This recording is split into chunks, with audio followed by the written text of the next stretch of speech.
I realized recently that a lot of my suffering didn't come from failure.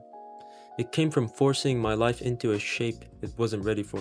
For a long time, I thought that growth meant constant movement, that having to always keep yourself busy, always do something, always push, and always try and become something. And if things felt uncomfortable, I assumed that meant that I was on the right path because the pain and discomfort meant that I was doing something right. But over time, the mindset, it hardened me. I stopped listening to myself, I stopped trusting timing, and I stopped allowing life to unfold naturally. Everything started to feel like an effort. And I was also chasing clarity, stability, chasing purpose, and the more I chased, the further away I felt from myself.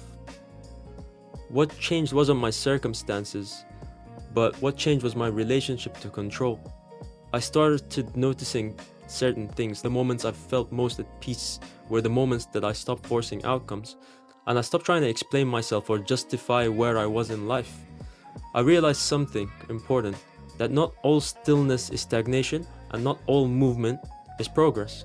Some seasons are not about building, but they're about listening. They're about shedding old identities. They're about unlearning what you were told a good life is supposed to look like.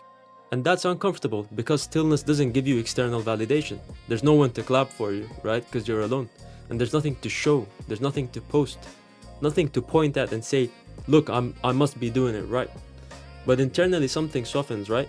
You stop living in resistance. You stop fighting the present moment and you stop treating your life like a problem that needs to be solved. I'm not saying that I've figured anything out. I'm just saying that I'm no longer forcing answers. For the first time in my life, for a long time, I'm letting my life just breathe, letting it flow naturally. And strangely, that feels like progress.